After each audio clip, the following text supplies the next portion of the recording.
এই ভিডিওটা একটু মিস করবে না, কারণ এই ভিডিওটা প্রচুর ইম্পর্ট্যান্ট। এই ভিডিওতে আমি তোমাদের বলবো 5টা মেন রিজন যার জন্য তোমার সাপ্লায়ার প্যানেল ব্লক হয়ে যায় বা সাসপেন্ড হয়ে যায়, যেটাতে তুমি আর কোনো কাজ করতেই পারো না। তো সেই 5টা প্রধান কারণ আমি তোমাদের বলবো। এই ভিডিওটা যে নতুন সেলার আছো, পুরনো সেলার আছো, সবার জন্য ইম্পর্ট্যান্ট। শুধু কারণগুলো বলবো না, কারণগুলো বলবো এবং ডিটেলসে বলবো যে সেই কারণের মধ্যে আরো কি কি জিনিসগুলো তুমি করো যেই জন্য সেটা ঘটে, এবং কি করবে না যাতে এটা না হয়, মানে সলিউশনও আমি তোমাদের এই ভিডিওতে দেবো। তো সম্পূর্ণ ভিডিওটা দেখতে থাকো, একদম স্কিপ করবে না। তো চলো আজকের ভিডিওটা শুরু করি। তো হাই হ্যালো হরে কৃষ্ণ, আমার আরেকটা ভিডিওতে তোমাকে স্বাগত জানাই। প্রথম কারণ হচ্ছে high return and RTO rate. যেটা কি জন্য হয় জানো? যখন তুমি কোনো কাস্টমারকে, মানে তোমার যে কাস্টমার আছে তাকে যখন প্রোডাক্ট পাঠাও, সেটা হয় মিসলিডিং প্রোডাক্ট, মানে রং প্রোডাক্ট হতে পারে, কোনো ফেক প্রোডাক্ট হতে পারে, বা ডুপ্লিকেট হতে পারে, কালার ম্যাচিং নেই, বা সাইজে ম্যাচ করছে না, এরকম কোনো প্রোডাক্ট যখন কাস্টমারকে পাঠাও তখন এই ঘটনাটা ঘটে। বা তোমার ক্যাটালগে কোনো ফেক বা মিসলিডিং ইমেজ দেওয়া আছে, তখন কিন্তু এই কারণগুলো ঘটে। এটা কিভাবে অ্যাভয়েড করবে শোনো। রিয়েল ইমেজ সবসময় ক্যাটালগে আপলোড করবে, প্রোডাক্ট যা সেম ইমেজ। এবং যদি তোমার কোনো সাইজের প্রোডাক্ট থাকে, যেমন ফ্যাশন আইটেম বা কোনো সাইজের ডিপেন্ড থাকে, তাহলে তুমি সাইজের যে মেজারমেন্ট চার্ট থাকে যেটা তুমি ক্যাটালগে আপলোড করো বা একদম ভালোভাবে ডিসক্রিপশনে ডিসক্রাইব করে দাও হলো। এবং কোনো প্রোডাক্ট যখন কাস্টমারকে পাঠাচ্ছ, তার আগে তুমি সেই প্রোডাক্টটাকে একবার চেক করে নাও, প্রোডাক্টটা ভালো আছে নাকি, সেটা ফিনিশিং ঠিক আছে নাকি, সব কিছু ফাংশন কাজ করছে কিনা। এটা করলে তুমি ফার্স্ট যে কারণ আছে তোমার অ্যাকাউন্ট সাসপেন্ড হওয়ার, সেটা থেকে বেঁচে যাবে। দ্বিতীয় কারণ হচ্ছে selling restricted product on Meesho. Restricted product যেমন ধরো অ্যাডাল্ট প্রোডাক্ট, এগুলো কিন্তু বিক্রি করা যাবে না। কোনো ব্র্যান্ডেড কপি প্রোডাক্ট বিক্রি করা যাবে না, ডুপ্লিকেট প্রোডাক্ট বিক্রি করা যাবে না, এবং কপিরাইট প্রোডাক্ট বিক্রি করা যাবে না। তো এর থেকে অ্যাভয়েড করবে কি করে? এর থেকে বাঁচার উপায় হচ্ছে তোমাকে যে মিশো প্রোভাইডেড প্রোডাক্ট সেলিং যে পলিসি আছে সেটা তুমি একবার চেক করে নাও ওখান থেকে। এবং যে ব্র্যান্ডেড ফার্স্ট কপি প্রোডাক্ট আছে এগুলো সেলিং করা তোমাকে বন্ধ করতে হবে, যদি তুমি মিশো অ্যাকাউন্ট, তোমার সেলার অ্যাকাউন্ট বাঁচাতে চাও। 3 নম্বর কারণ হচ্ছে পুয়ার কোয়ালিটি এবং কাস্টমার নেগেটিভ রিভিউ।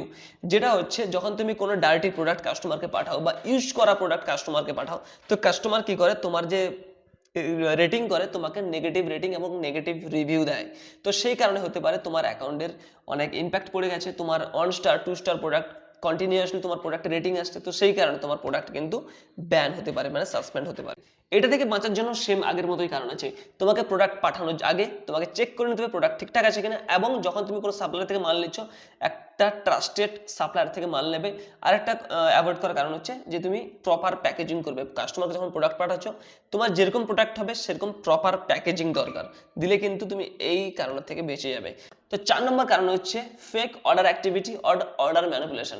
যেখানে হচ্ছে যদি মিশো বুঝতে পারে যে তুমি ফেক অর্ডার করছো, যে আলাদা আলাদা ডিভাইস থেকে যখন তুমি অর্ডার ক্যান্সেল হচ্ছে, মানে অর্ডার কনফার্ম হচ্ছে তারপর আবার ক্যান্সেল হচ্ছে, মানে সেটা হচ্ছে ফেক অর্ডার অ্যাক্টিভিটিতে থাকে।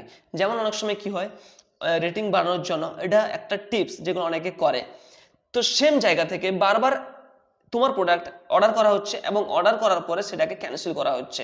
তো এই ক্ষেত্রে কিন্তু অর্ডার ম্যানিপুলেশন করা হয়, তো তোমার অ্যাকাউন্ট ব্লক হতে পারে। এটা একটা রিজন। 5 নম্বর বা সব থেকে ইম্পর্ট্যান্ট রিজন হচ্ছে cancel from Meesho supplier site, মানে সেলার সাইট থেকে যখন ক্যান্সেল করা হয়।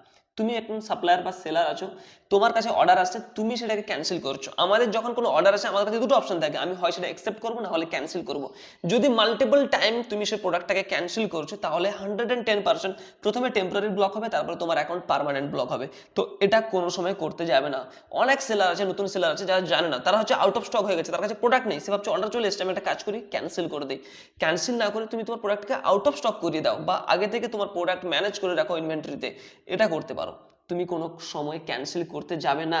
তো এই যে 5টা কারণ বললাম, তো আশা করি তুমি 5টা কারণের মধ্যে কোনোটা তো আসবে না, যাতে তোমার অ্যাকাউন্টটা বেঁচে থাকে। তো বলো, এরপর যদি কোনো কিছু আমি মিস করে থাকি তাহলে কমেন্ট করে জানাতে পারো, আমি সেটাকে অবশ্যই পরের ভিডিওতে জানিয়ে দেবো অন্য কাউকে। এবং যদি ভিডিওটা ভালো লাগে তাহলে কমেন্ট করে জানাও, আর তোমার যদি কোনো কোশ্চেন থাকে তাহলে কমেন্ট করে জানাও। যদি মিশো বেসিক থেকে অ্যাডভান্স শিখতে হয়, তাহলে ডিসক্রিপশনে লিঙ্ক দেওয়া আছে, নাম্বার দেওয়া আছে, সেগুলোকে হোয়াটসঅ্যাপে জয়েন করো, আমাকে হোয়াটসঅ্যাপে মেসেজ করো। আর যদি তোমার বিজনেস স্টার্ট করতে চাও মাত্র 5,000 টাকা থেকে, তাহলে ডিসক্রিপশনে যে ওয়েবসাইটের লিঙ্ক দেওয়া আছে সুপর্ণা.com, সেখানে তুমি 5,000 টাকা জিনিস কিনে তোমার বিজনেস স্টার্ট করতে পারো। 2 থেকে 3টা প্রোডাক্ট বা 4টে প্রোডাক্টের উপর তুমি স্টার্ট করতে পারো। তো চলো দেখা যাচ্ছে তোমাদের সঙ্গে পরের ভিডিওতে, পরে কোনো ইন্টারেস্টিং টপিক নিয়ে। ততক্ষণ নিজের এবং নিজের পরিবারের খেয়াল রাখুন। রাধে রাধে। আর হ্যাঁ, চ্যানেলটা সাবস্ক্রাইব করে রাখুন।